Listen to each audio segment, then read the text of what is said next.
Olá, boa tarde. Aumenta o número de casos do coronavírus na Europa. Espanha e Itália estão em atenção. Depois de muita reclamação, o projeto de reciclagem ajuda a limpar a cidade depois dos blocos de carnaval. Sobe para 170 o número de vítimas no Ceará no 8º dia de motim de policiais militares. Último dia de desfile do Grupo Especial no Rio de Janeiro deixa a competição acirrada e dificulta qualquer previsão de quem será a campeã deste ano. O governo prepara nova modalidade de pagamento eletrônico que promete completar transações em até 10 segundos. E qual é a história do carnaval de rua? Quais são os tipos de folia que a cultura popular construiu ao longo de séculos de festa? No estúdio, um mergulho na cultura do carnaval. E os 75 anos de morte do escritor modernista Mário de Andrade. JC1 Cultura de Informação começa agora.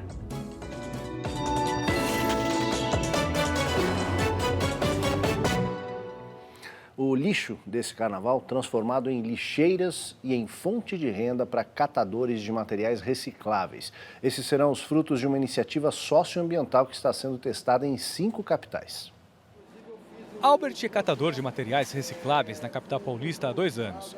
Hoje começou cedo, conseguiu arrecadar quase 4 quilos. Levo até a cooperativa e eles pesam, pagam um valor e isso aí é muito gratificante no meu trabalho. Durante o carnaval, mais de 1.000 pessoas foram cadastradas para recolher latinhas de alumínio, garrafas PET e embalagens de plásticos das ruas. Eles recebem R$ 80 de diária e mais do que conseguirem vender. Ganham até R$ 3 por quilo de plástico e alumínio. É inserção social, geração de trabalho e renda e diminuir a pegada ambiental que nós estamos vivendo hoje em dia. Esse projeto piloto é uma união da iniciativa privada e a prefeitura. Por enquanto é sazonal, só acontece durante os desfiles dos blocos e também no sambódromo. Parte desse material recolhido será utilizado para a fabricação de cestas de lixo que serão instaladas na cidade e a outra parte para a fabricação de garrafas. O projeto também está sendo testado em outras cidades do Brasil, como Rio de Janeiro, Recife, Salvador e Belo Horizonte. Só no primeiro final de semana foram recolhidas 24 toneladas. O presidente da Associação Nacional dos Catadores de Materiais Recicláveis acredita que essa iniciativa seja adotada definitivamente pelas indústrias. Um modelo de negócio em que todos saem ganhando. Ganha os catadores, ganha a sociedade, ganha os foliões, ganha o município, né? E fica uma coisa com uma qualidade, fica um carnaval sustentável. Isso ele pode ser replicado, na verdade, nos grandes eventos da cidade de São Paulo, pode ser replicado nos parques, né? Nos eventos nos parques da cidade de São Paulo. Para quem depende dessa atividade para sobreviver, o carnaval é pura alegria. Ontem saí, comprei um baião, comprei uma bebida ali, saí com meu dinheirinho, tenho meu dinheiro para tomar um café agora da manhã. É bom, né? Pelo menos tá valendo, vale a pena o carnaval, né? Vale muito, todo mundo ganha. Você pode participar aqui do programa com perguntas e comentários, é só utilizar a hashtag JC1. Além disso, você também pode nos acompanhar pelas redes sociais. Nosso Instagram é o @jornalismo TV Cultura. A gente está no Twitter também, @jornal_cultura. E ao vivo transmitimos aqui o JC1 no YouTube com a página Jornalismo TV Cultura. Quem quiser aproveitar o final do feriadão, mas não gosta muito de carnaval, tem uma ótima oportunidade para conhecer o trabalho de uma das mentes mais brilhantes da história. A exposição imersiva Leonardo da Vinci, 500 anos de um gênio, no Miss Experience, já foi vista por 400 mil pessoas. Uma longa espera merece preparação. Faça chuva ou faça sol. Mas vai que mais tarde chove. Estou preparada já. A fila não é para nenhum bloquinho de carnaval, é para ver Leonardo da Vinci, 500 anos de um gênio, em cartaz em São Paulo até domingo. E há quem venha a caráter. Pensou no look de propósito? Sim, de propósito. Porque eu gosto da Mona Lisa. A espera é compensada já na primeira sala. Réplicas de tudo que Da Vinci projetou no fim do século XV. O automóvel, o parafuso, o paraquedas, a asa delta. Desde o começo ele tentou entender o mecanismo de como funcionavam as asas dos animais. Usou bastante modelo de morcego, né, pelo que eu vi. Por enquanto, bastante interessante. E pelo menos a fixação dele era por voar, né? Em corredores lotados, dá para sentar e admirar a obra de um gênio. Os estudos anatômicos, numa época em que dissecar cadáveres era proibido. em 300 metros quadrados, análises do quadro mais famoso, a Mona Lisa. Quem veio no carnaval também participou de oficinas de instrumentos musicais para ver se a criatividade do italiano é contagiosa. Cabaças esculpidas pela natureza, nas mãos de adultos e crianças, ganham cordas, contas, nasce um chequerê. As explicações também são muito legais e adorei a exposição. Não é possível que um homem como esse, na época, ninguém entendeu, né? Chamava ele de louco, né? Hoje que eu falo para vocês, tudo no mundo começa com uma loucura, com uma suposição que vai dar errado, mas no fim dá certo. Sobre a genialidade de Leonardo da Vinci, a humanidade avançou a passos largos. Pois é, mas não é porque é carnaval que a gente deixa de trazer notícias para você e as notícias não param. Olha, uma carreta que transportava produtos perigosos tombou no início da manhã de hoje na rodovia Regis Bittencourt, altura de Barra do Turvo, no interior de São Paulo. O acidente aconteceu às 5h30 da manhã. O motorista do veículo morreu no local. Não há relato de feridos. O caminhão transportava cloreto de benzileno, uma substância tóxica que se espalhou na pista. Por isso, o trânsito de veículos foi interditado na principal rodovia que liga São Paulo ao sul do país. O congestionamento chegou a 4 quilômetros. Além de agentes da Polícia Rodoviária Federal, equipes da concessionária, da CETESB e dos bombeiros atendem à ocorrência. A orientação para os motoristas é de que interrompam ou adiem a viagem até que as pistas sejam liberadas. Olha essa outra notícia: solidariedade, sororidade, maternidade e cumprimento do dever, que é assistir e proteger a quem precisa. Tudo isso numa foto que a gente vai mostrar para você. Durante o atendimento a uma mulher vítima de violência doméstica em Belo Horizonte, uma policial militar se ofereceu para ajudar a bebê, trazida pela vítima, que não parava de chorar. A sargento Marcilane Rodrigues da Silva, que é a mãe de um menino de 3 anos e de uma menina de 1 ano, perguntou se a mãe autorizava a amamentar. Enquanto a mãe estava protegida do agressor, de quem fugiu sem nem conseguir pegar a mamadeira da filha, a bebê de 3 meses sossegou, mamou e depois dormiu. Parabéns para a sargento Marcilane, que foi além do atendimento padrão, que é fundamental para todas as mulheres vítimas de violência. Pois é, por falar em violência, o motim de policiais no Ceará entra no 8º dia, desde o início do movimento. Na última quarta-feira, o estado já registrou 170 mortes.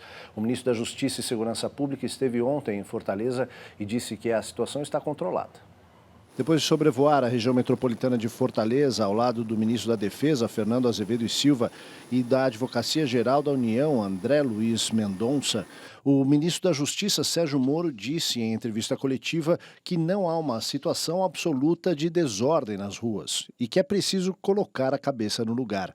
Desde quinta-feira, agentes da Força Nacional e militares do Exército patrulham a capital cearense. Com o início do motim, já houve 170 mortes no estado, 37% a mais em relação a 2012, quando policiais cruzaram os braços e deixaram as ruas por uma semana. Enquanto a situação não se normaliza, homens encapuzados, murchando pneus de veículos oficiais ou mandando o comércio fechar, podem voltar à cena junto com a onda de violência. Falar de festa agora, carnaval, a segunda noite no Sambódromo do Rio fechou o carnaval carioca com muita folia, farpas políticas e fome de viver. A Mocidade Independente de Padre Miguel, Beija-Flor, São Clemente e Vila Isabel ganharam público na Marquês de Sapucaí. A campeã será anunciada amanhã, quarta-feira de cinzas. Abrindo os desfiles, a São Clemente veio munida de muita irreverência para cantar sobre golpes, trapaças e trambiques na história do Brasil. Até as fake news entraram no enredo. Destaque para Marcelo Adnet, o humorista, se divertiu fazendo imitações do presidente Jair Bolsonaro. A Unidos de Vila Isabel celebrou os 60 anos de Brasília. Na luta pelo 4º título, a escola falou da capital federal sem tocar na política. Indígenas, candangos, sertanejos, quilombolas. Para dar conta de tanta história, a letra do samba fez referência aos 4 cantos do país. A Mocidade prestou um tributo a Elza Soares. Do primeiro show ao romance turbulento com o jogador Garrincha, nada escapou no desfile da agremiação. Prestes a completar 90 anos, a cantora surgiu na avenida como uma verdadeira rainha e deusa poderosa. Fechando os trabalhos, a Beija-Flor mostrou os percursos da humanidade ao longo do tempo. No roteiro, a Era do Gelo, as grandes navegações, os caminhos da fé e as ruas mais famosas da vida mundana, como a Champs-Élysées, Broadway e a própria Marquês de Sapucaí, grande homenageada.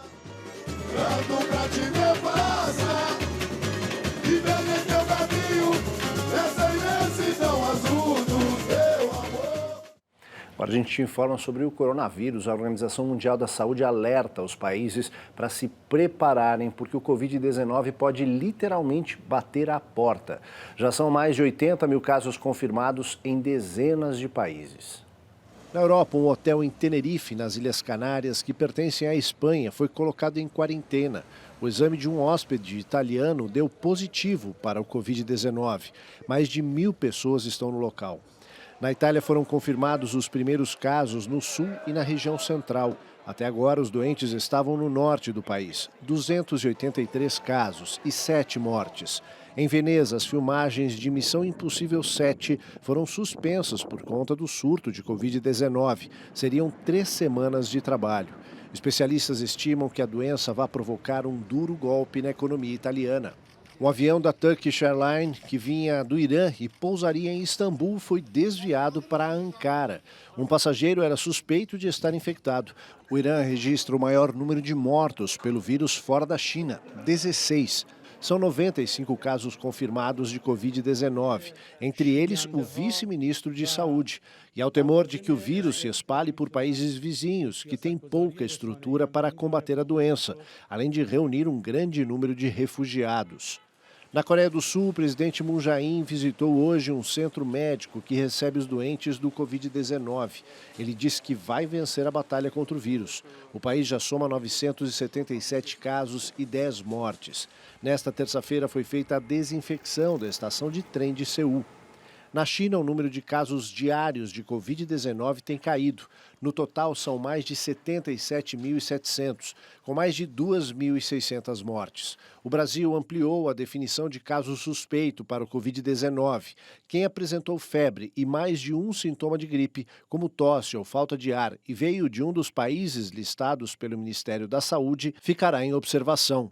54 casos suspeitos foram descartados, 4 são monitorados, 3 em São Paulo e 1 no Rio de Janeiro.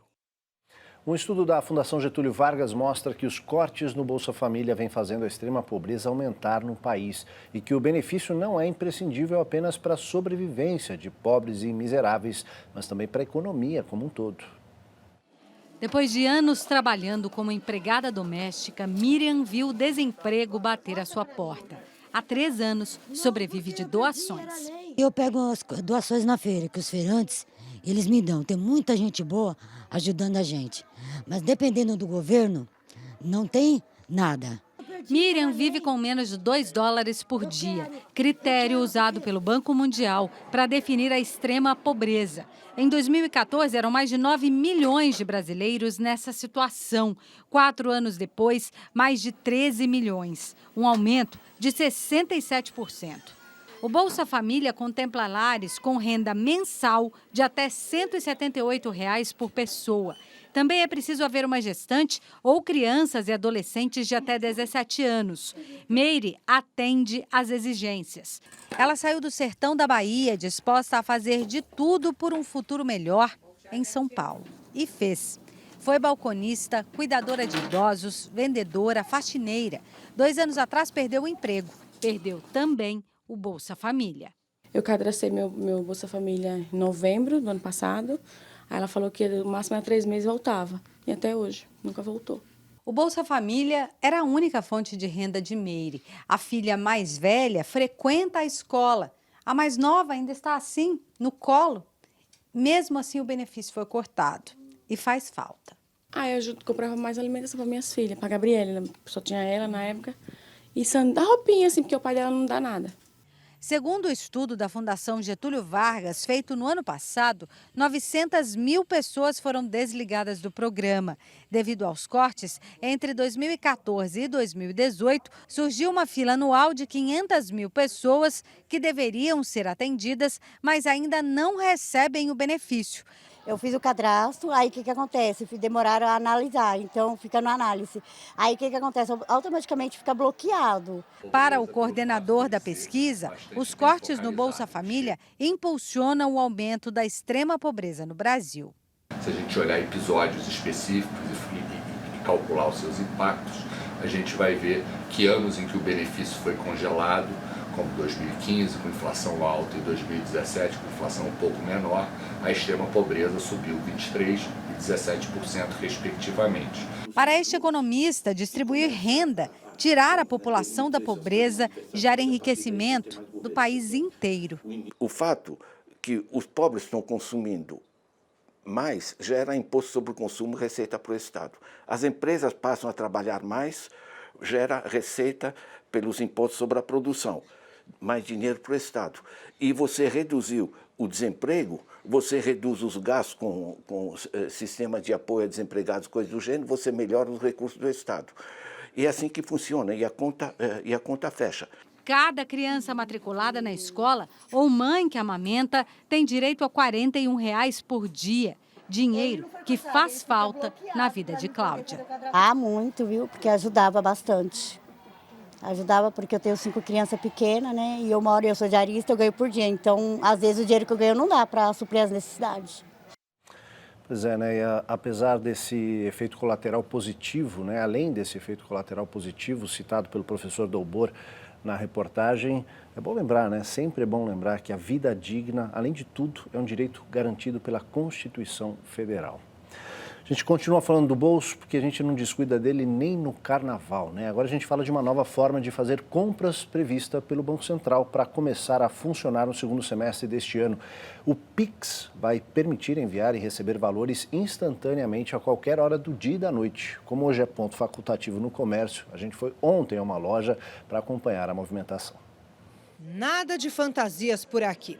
Mas a variedade de produtos nessa loja da 25 de março, em São Paulo, atrai muitos consumidores, inclusive numa segunda-feira de carnaval. Vim procurar caderno e lápis de cor. Comprar produtos para a professora, para usar na sala de aula. O caixa não para, são 8 mil consumidores por dia. Mais da metade compra no cartão de crédito e débito. Apenas 1 em cada 4 consumidores compra com dinheiro. E cerca de 2% fazem transações como TED e DOCs. A fila no caixa hoje não está tão grande, mas em épocas sazonais, como o Dia das Crianças e Natal, a espera pode chegar a quase 1 hora. Por isso, qualquer nova modalidade para a transação bancária que acelere o pagamento é bem-vinda. Seria maravilhoso. Por quê? Iria poupar o nosso tempo, né? Ia desgastar menos a gente e daria para a gente comprar até mais coisas. É o que propõe o Pix, sistema de pagamento instantâneo anunciado pelo Banco Central com previsão de operação para novembro e que estará disponível para todos os correntistas. A modalidade vai permitir transações 24 horas por dia, inclusive nos feriados e nos finais de semana. O valor será depositado na outra conta em tempo real, em cerca de 10 segundos. A segurança será baseada nas tecnologias atuais de proteção. Todas as instituições financeiras devem oferecer o serviço. Além da agilidade na transação, o Pix trará mais concorrência de preços para as modalidades já existentes. As transações como TED e DOC, por exemplo, custam entre R$10 e R$15 cada, dependendo do banco. As maquininhas de cartão também cobram um percentual do valor da compra, que varia de 3% a 5%. O Banco Central está dizendo que vão ser centavos e muito provavelmente vai ser muito mais barato transacionar com essa nova modalidade. E o Banco Central vai ficar olhando os bancos para ver qual que é a taxa que está sendo cobrada. O gerente da movimentada loja da 25 de março acha que a nova transação pode sim atrair mais clientes e confiança na hora da compra. E para nós aqui, lojista, por exemplo, vai ser muito bom, até porque nós vamos conseguir liberar o cliente rápido e principalmente com uma segurança até maior. Olha, quem pôde neste carnaval viajou de avião, mas as viagens longas podem ser um desafio para a saúde. Para garantir sempre maior receita, as companhias aéreas multiplicam poltronas e dividem espaço. Uma questão que ultrapassa os limites do conforto. O vídeo gravado durante um voo nos Estados Unidos mostra um homem dando socos na poltrona da frente depois que a passageira reclinou o banco. A companhia aérea alega que ela teria derrubado a bebida dele. A mulher nega e diz que o homem se irritou por se sentir incomodado com a falta de espaço. Eu acho que não vale a pena você ficar esmurrando a pessoa da frente, porque afinal ela está fazendo uso do direito dela. O espaço entre as poltronas é padronizado em 5 tipos, com mais de 73 centímetros entre as poltronas, de 71 a 73, de 69 a 71, de 67 a 69 e com menos de 67 centímetros. Algumas empresas aéreas permitem que o passageiro escolha um espaço maior, mas precisa pagar a mais por isso. É bem apertado. Eu sou pequena e sinto bastante dificuldade. Imagina quem é alta ou maior que eu. Já é apertado. Quando reclina, fica horrível, né? No Brasil, as companhias escolhem entre esses 5 tipos de espaço de acordo com o tamanho da aeronave e a distância de voo entre os destinos. Mas todos os aviões devem seguir as regras da ANAC, que determina que o espaço para circular entre as poltronas e nos corredores seja suficiente para, em caso de emergência, os passageiros saírem do avião em até 90 segundos. Você não pode ter uma configuração de assentos que não permita que todos os passageiros, se o avião estiver cheio, todos os passageiros saiam em 90 segundos, usando todos os lados, todas as portas e janelas de um lado do avião. Agora, ele certamente, ao pagar uma passagem mais barata, ele vai ter restrições. Além do conforto, a falta de espaço pode prejudicar a saúde. O tempo que você fica com a perna para baixo faz com que o sangue circule pouco. Isso favorece a formação de coágulos, de trombos. E isso realmente pode deslocar, subir e vir trazer, por exemplo, uma embolia pulmonar. Apesar de ser uma prática comum no mundo todo, uma companhia japonesa decidiu fazer o movimento contrário. Reduziu o número de assentos e mudou a configuração de alguns aviões. Na classe econômica da Japan Airlines, o espaço vai de 84 a 86 centímetros. Mais espaço para as pernas e os passageiros podem se esticar mais. Um mimo que torna a viagem mais confortável. Agora um registro da nossa vida cultural. Há 75 anos o Brasil perdia o paulistano Mário de Andrade, um homem difícil de definir com uma palavra. Neste raro registro em filme, Mário de Andrade visita a casa modernista do arquiteto ucraniano Gregory Warshawskyk. O autor de Macunaíma e Pauliceia Desvairada, entre dezenas de obras, estudou música, foi professor de piano, diretor do Departamento Municipal de Cultura de São Paulo e um dos criadores da Semana de Arte Moderna de 1922. Escreveu romances, poesias e foi crítico de literatura e arte. Tem seu nome na segunda maior biblioteca do país e trabalhou pela valorização e preservação da cultura popular brasileira. Viajou pelo país fotografando o modo de vida da população local. Nesta gravação feita em 1940, por exemplo, Mário de Andrade canta Toca Zumba, que era entoada por negros brasileiros no tempo da abolição da escravatura. O registro foi encontrado em 2015 na Universidade de Indiana, nos Estados Unidos. Toca zumba, zumba, zumba, toca zumba, zumba, zumba. Vamos ter o nosso caso aí também, nossa mulher, sim senhor. A gente faz um rápido intervalo agora. Na volta a gente conta para você que o ex-ditador do Egito, Hosni Mubarak, que renunciou em meio à Primavera Árabe, morre aos 91 anos. E depois do impacto do coronavírus na economia mundial, outra ameaça paira sobre as bolsas de valores do mundo: as mudanças climáticas. A gente volta já.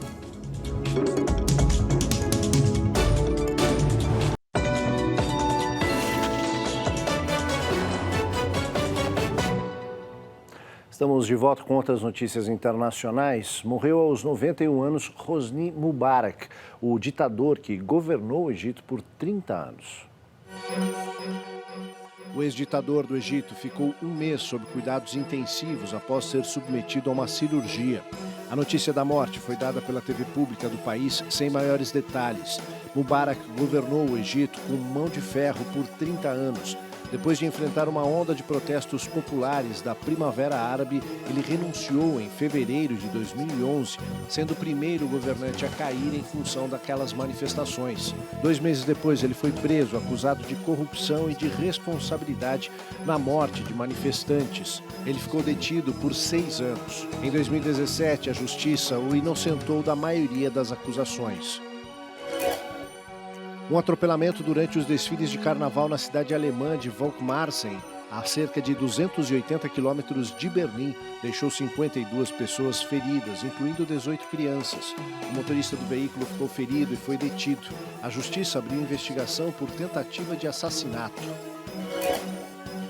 A pastora Damares Regina Alves, ministra da Mulher, da Família e dos Direitos Humanos do governo Jair Bolsonaro, deixou a Conferência da ONU sobre Direitos Humanos em Genebra, na Suíça, em protesto contra a Venezuela.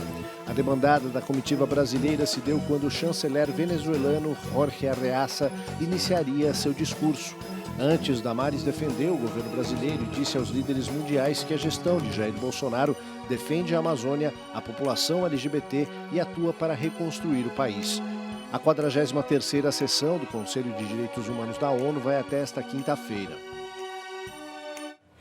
E olha, além do Covid-19, que a gente já noticiou hoje para você, que está mexendo com o mercado no mundo, os economistas alertam para outro fator de risco financeiro, as mudanças climáticas. Queimadas na Austrália, incêndios na Califórnia, furacões no Caribe, chuvas atípicas no Sudeste brasileiro, eventos extremos que tendem a se tornar cada vez mais frequentes. Os eventos já estão acontecendo não apenas com maior frequência, mas também com maior intensidade. Então, furacões mais fortes na região da América Central, na América do Norte, tufões na mesma latitude no Pacífico, ondas de calor como a do ano passado, que levou a temperaturas acima de 46 graus em algumas regiões na Europa. Chuvas como essas que nós vimos no Espírito Santo, em Minas Gerais, no Rio de Janeiro, aqui em São Paulo. E, ao mesmo tempo, regiões que estão sofrendo com secas muito severas. Diante destes cenários, economistas já trabalham com a perspectiva de uma crise financeira mundial provocada pelas mudanças climáticas. O mercado criou até uma expressão para se referir a este risco: cisne verde. Depois da crise global de 2008, os mercados criaram a expressão cisne negro para se referir a eventos que podem ter impacto catastrófico nas economias. Daí, o cisne verde, título do livro publicado pelo Bank for International Settlements, conhecido como o Banco dos Bancos Centrais, que aponta 5 riscos. O risco de crédito, como calotes dos devedores. Risco de mercado, com as vendas de ativos em massa. Risco de liquidez, com bancos descapitalizados. Risco operacional, como apagões em redes de computadores e data centers.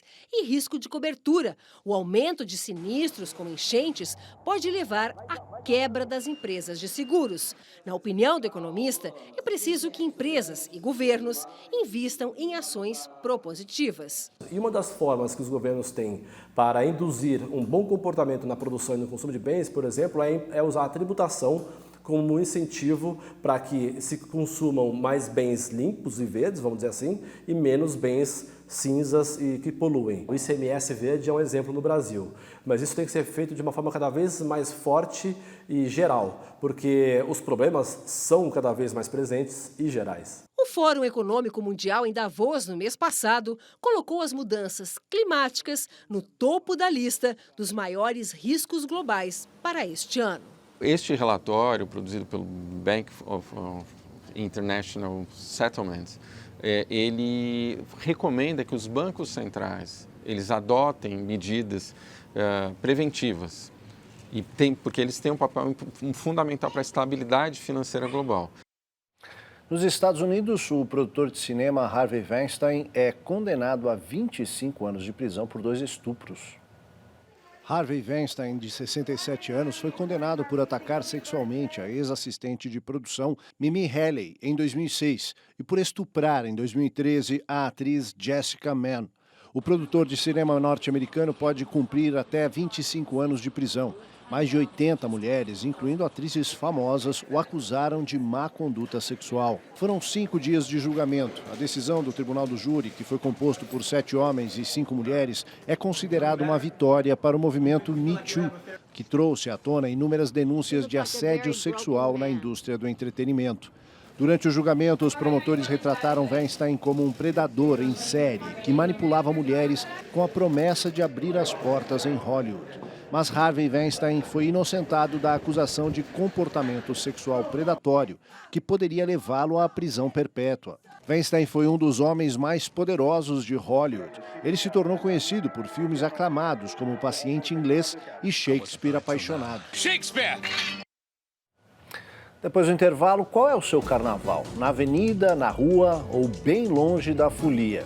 As diferentes expressões da festa popular que toma conta do país. A gente volta já.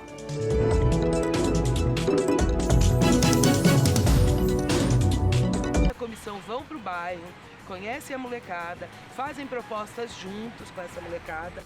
Mapeamento do tráfico. 4 anos atrás eu conheci o Papo Sério.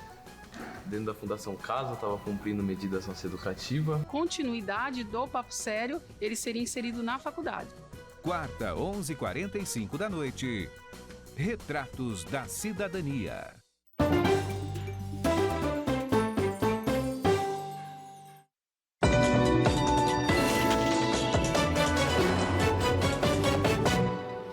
O Carnaval de Rua na cidade de São Paulo neste ano será o maior de sua história. O número de desfiles de blocos neste ano será quase 40% superior ao do ano passado, com a presença de foliões de outros estados e também estrangeiros.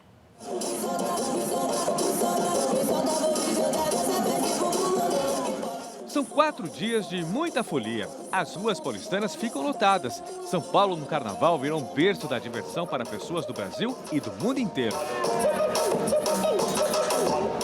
Neste hostel na zona oeste da cidade, a lotação é máxima para o Carnaval paulistano.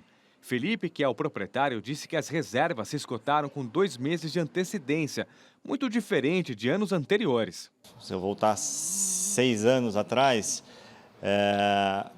não, era uma época de baixa. Eu gosto muito de carnaval, então eu fico muito feliz que a cidade está atrativa para isso. Eu mesmo posso conseguir um tempinho aqui para também curtir.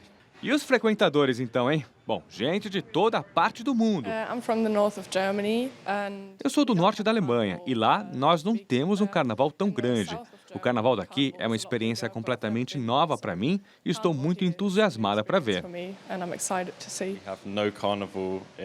Já o Luiz disse que nada é como aqui, então será uma experiência completamente nova e que também está na expectativa. Já o Jorge é gaúcho. No Carnaval paulistano, é a primeira vez. É bem animada a galera, porque quando eu fui aqui esse sábado, acho domingo, aqui na Rua dos Pinheiros, tava uma festa bem legal, assim, tinha criança, tinha pessoas idosas, todo mundo curtindo de boa. Neste ano, segundo a Prefeitura de São Paulo, são mais de 700 blocos desfilando pelas ruas da capital paulista. Um público estimado em mais de 15 milhões de pessoas e um impacto econômico de mais de 2 bilhões de reais. Só que essa folia nem sempre foi assim. Ganhou fôlego e tradição nos últimos 7 anos. O Carnaval de São Paulo ele é um modelo democrático de ocupação cultural, então ele é gratuito.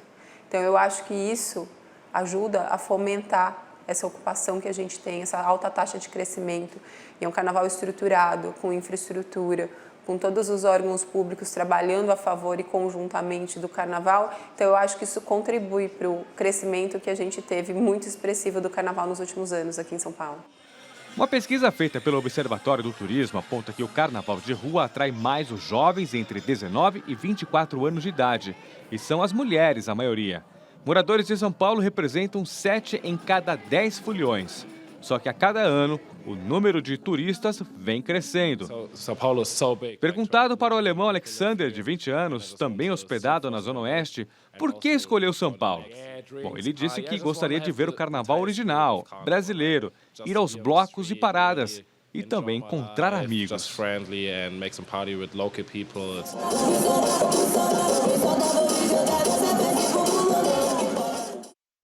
A gente fala de um outro bloco que está estreando em São Paulo. Quem disse que galo não voa? No Carnaval acontece de tudo, né? Um tradicional galo levantou voo lá no Recife para pousar aqui em São Paulo. É o bloco Galo da Madrugada, que na cidade que não dorme, acordou um pouquinho mais tarde. O desfile no Parque do Ibirapuera começou às 9 da manhã. O galo que nasceu lá na década de 70 no Recife veio para São Paulo e dá só uma olhada no tamanho dessa festa. Uma multidão que veio aqui conhecer o maior trio elétrico do mundo, o Galo da Madrugada, e veio conhecer de perto o talento de Vavá de Belém. recebeu como recebe qualquer imigrante, qualquer pessoa que traga a força do trabalho, da alegria.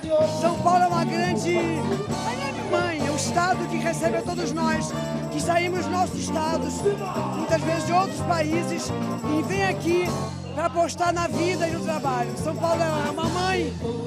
Fafá de Belém rompeu o ligamento e está aqui no carnaval com o ligamento rompido, Fafá.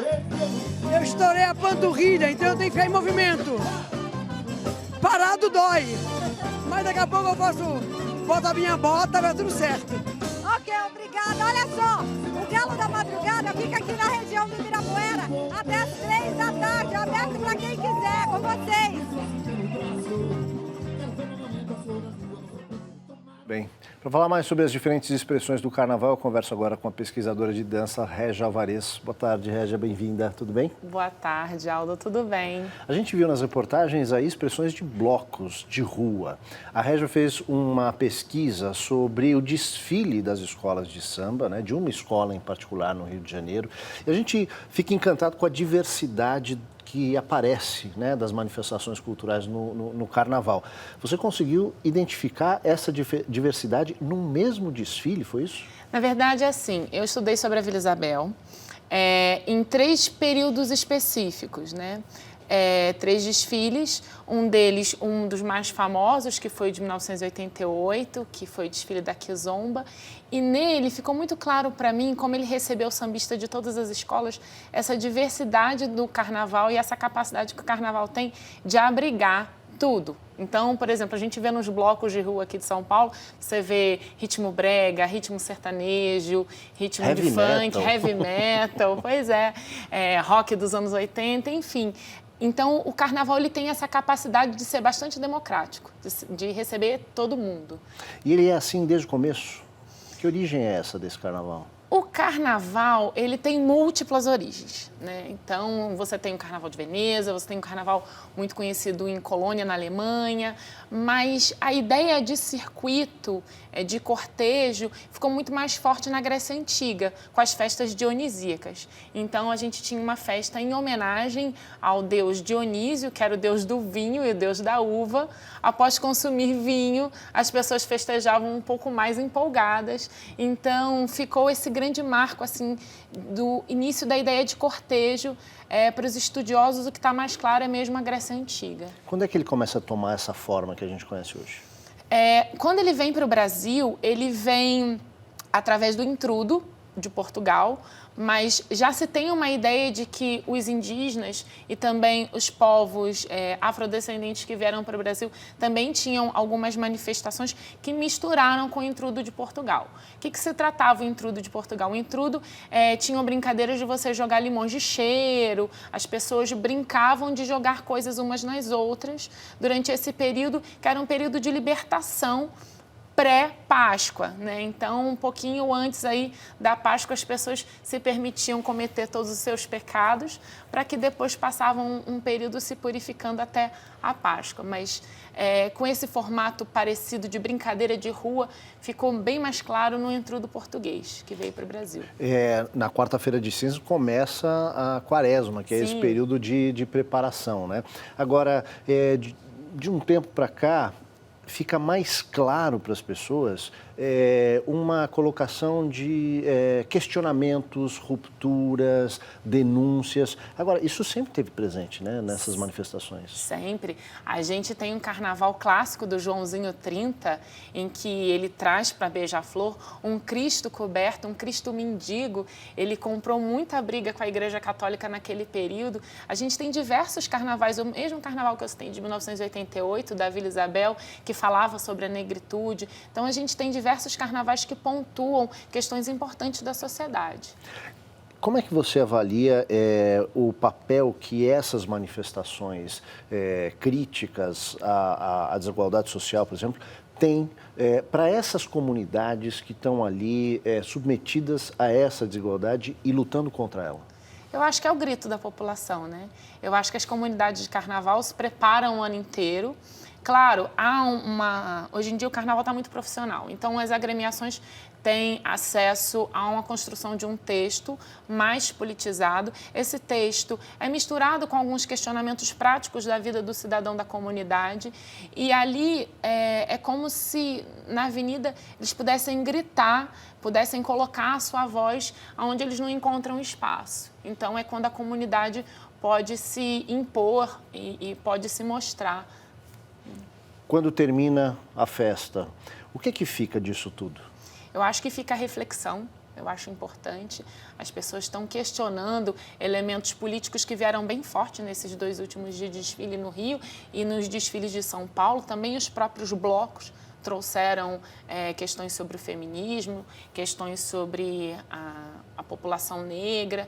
Então, fica a reflexão, especialmente para os mais jovens, que são fortes frequentadores dos blocos, mas até mesmo quem está em casa, eu acho válida a continuação dessa reflexão. E para quem não curte bloquinho e fica olhando essa festa de longe, será que a mensagem chega?